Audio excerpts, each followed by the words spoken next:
nous vous présentons le processus de moi creusant un lit. Mon essai creuse maintenant creuse fête ses 13 ans. Nous avons 12 ans de résultats et la comparaison avec le lit non creusé. Nous allons en fait planter des fèves larges, des fèves, dès que ce lit sera creusé. Je dois attendre le creusement et jeter un œil sur mon site web afin que vous puissiez voir tous les résultats sur l'onglet des essais. Les résultats de cette année seront publiés très prochainement. Donc le creusement consiste à retirer une tranchée. Je mets cette terre dans cette brouette et ensuite elle ira dans la toute dernière tranchée que je creuse quand j'arrive à cette fin. Donc entre les deux, je creuse une tranchée, je mets du compost dans le compost que nous utilisons cette année. Cela varie un peu. Chaque année est légèrement différente, mais nous mettons le même compost sur les deux lits. Et c'est du compost fait maison d'un an, c'est un beau compost en fait, et probablement 2 brouettes de celui-ci iront ici dessus. Et la même quantité ira dans les tranchées ici.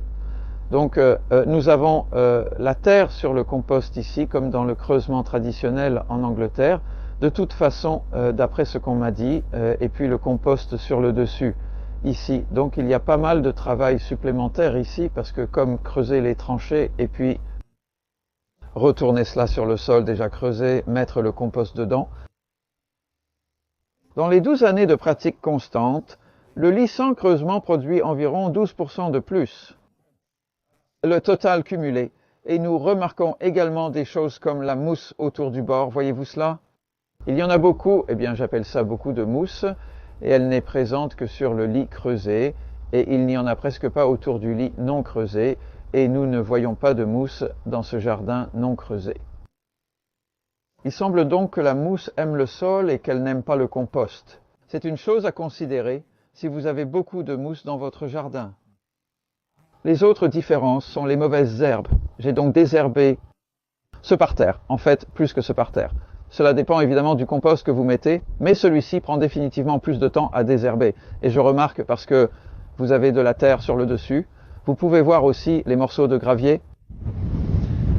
Cela signifie que l'eau ne s'infiltre pas aussi facilement si nous arrosons par temps sec. Je remarque vraiment cette différence.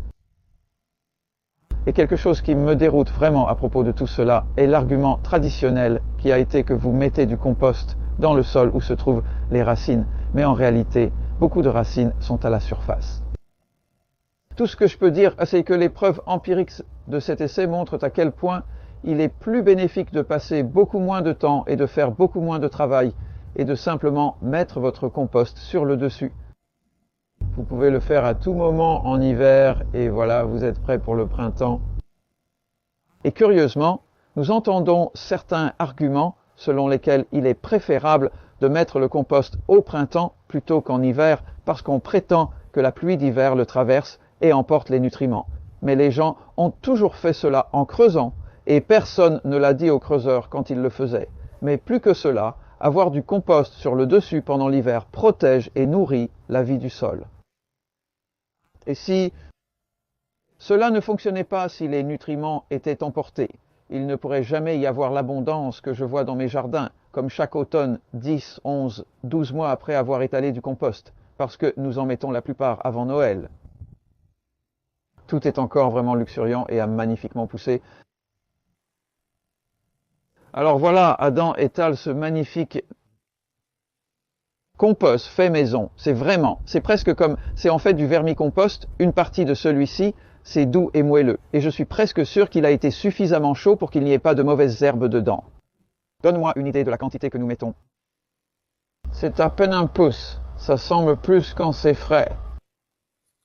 Et je déposerai la même quantité dans chaque tranchée. C'est ma première tranchée là. Et cette terre dans la brouette va aller jusqu'au bout. Et elle ira dans la toute dernière tranchée. Oh, c'est tellement intéressant. Je viens d'appeler Nicolas. Elle emballe des livres dans la véranda entre 2 tournages. Et regardez ça. J'avais remarqué en creusant juste cette tranchée en particulier, mais tout est comme ça. Le sol que j'ai creusé l'année dernière est bien colonisé. Dans ce cas, par des vers de terre. Ce sont des terriers de verre classiques. Donc tout cela doivent avoir été créés l'année dernière. En réalité, c'est superbement bien structuré. Vous savez, je suppose que c'est le reflet de l'ajout de cette quantité décente de compost, même si le sol est creusé. Regardez, encore plus de trous, c'est plein de vie. C'est vraiment dommage de le creuser.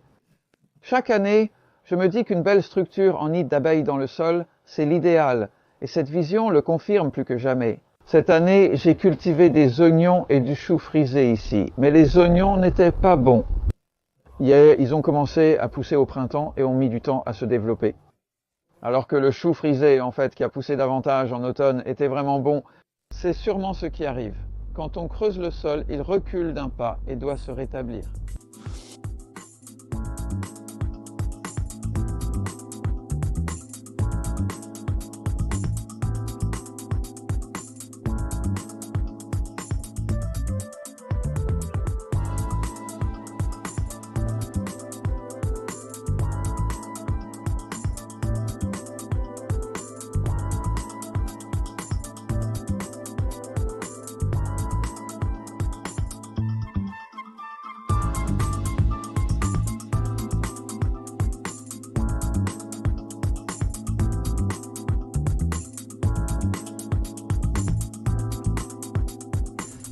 M'a pris environ 2 heures à creuser, et c'est 2 heures de plus qu'il a fallu pour faire ce lit.